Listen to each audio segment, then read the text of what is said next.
last name for me real quick? Hattie Balcom. And how do you spell that? It's actually Hattie Lynn, Hatti apostrophe Lyn. Hattie Lynn. Yeah. Starting right now. Okay, so Hattie Lynn, I understand a lot of people are calling you a hero. First of all, would love to hear what did you experience this morning? Tell me about what you saw. I want to call myself a hero.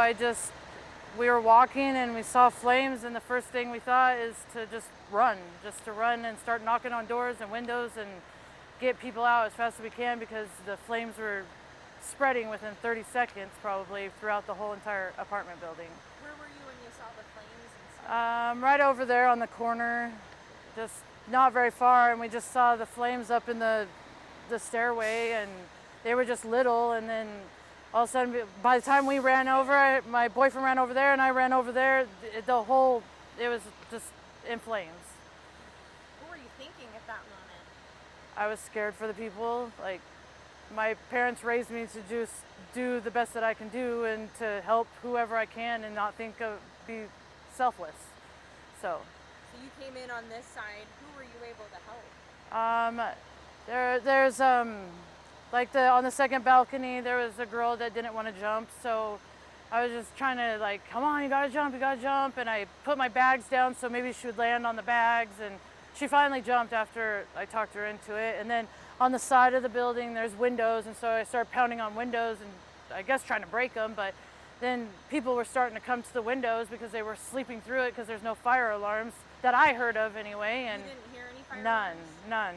And I don't know, I would think that, yeah, the fire spread fast, but I don't think it spread that fast to take out the fire alarms that fast, you know? So, yeah, none of them. And my boyfriend said that there was a woman and a little girl that were in there, and she said that she didn't hear anything. Like, she said that if he wouldn't have knocked on the door, she doesn't know if she would have got out. You were telling me you guys saw it from across the street and you didn't even think about it, right? Just ran as fast as we could. Yep. So what kind of happened after that? Did you help people get out? Yeah, we were helping people, and then there was the dogs and cats that were missing, so we went around and we found a couple of the dogs and tried to run around and find the owners, and we were just trying to help as much as we could and stay out of the way, and just, I don't know.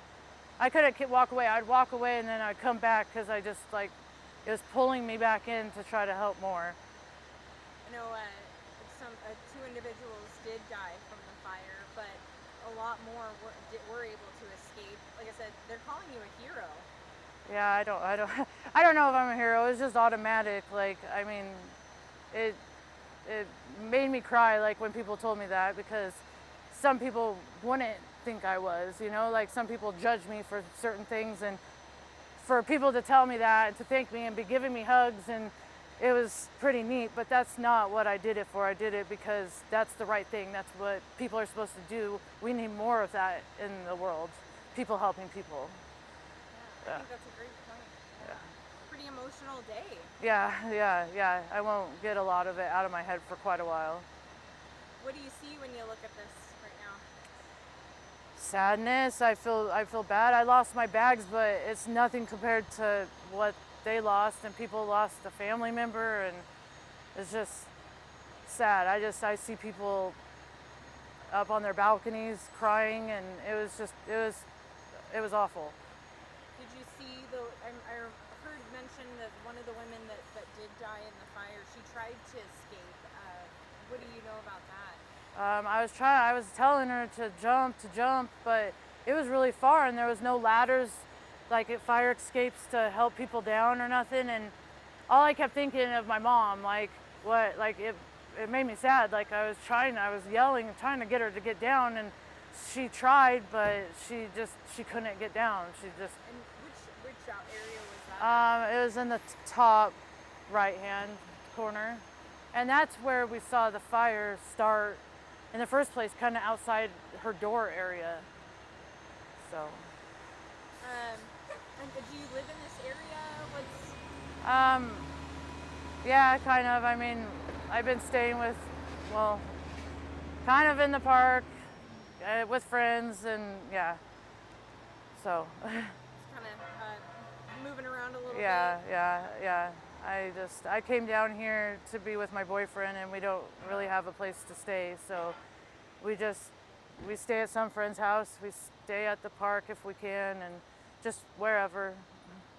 You mentioned you just have your bags with you. You lost some of your bags, but Yeah. compared to Yeah, I would never. Like at first, I was like, "Oh no, my clothes! All I have is, And then I was like, "What? Why am I? These people just lost their lives, and that's crazy to be upset about 2 bags, like, so." But those 2 bags, that's your stuff too. I mean, that's Yeah. gonna be hard. Well, yeah, but yeah, it's fine. I'll figure it out.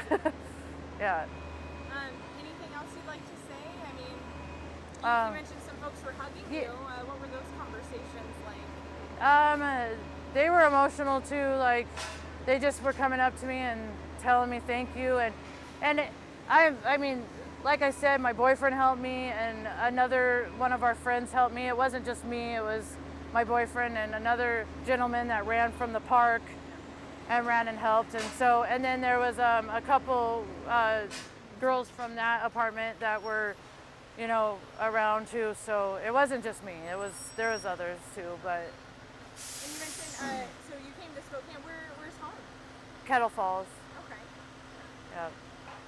And were you able to talk to the mother and daughter that got out, or did you talk Yeah, to yeah. anybody We else? actually talked to her a couple times today because they were looking for their dog, and I told them that if we found it, just come to the park. We'd wait at the park for them and Yeah.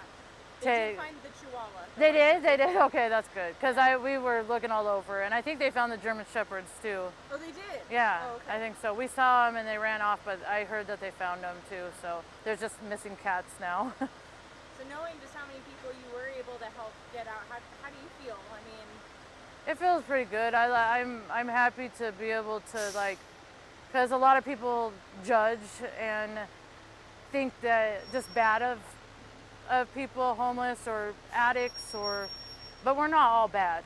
We're not. Like, that's the first thing that I thought was to help. It would always be the first thing. So you're not bad. for sure. But yeah. I see you getting emotional. Yeah. Why Well, is that? it's just I've been judged so much that and it's just, I mean, like I said, I didn't do it to get recognized by any means but it feels good to represent a group that Spokane especially tends to judge more than I feel like they should. So I'm just glad to be able to represent people in a good way, so yeah. I think that hits it on the head. Is there anything else that you'd like to say? No. Thank you so much. You're welcome.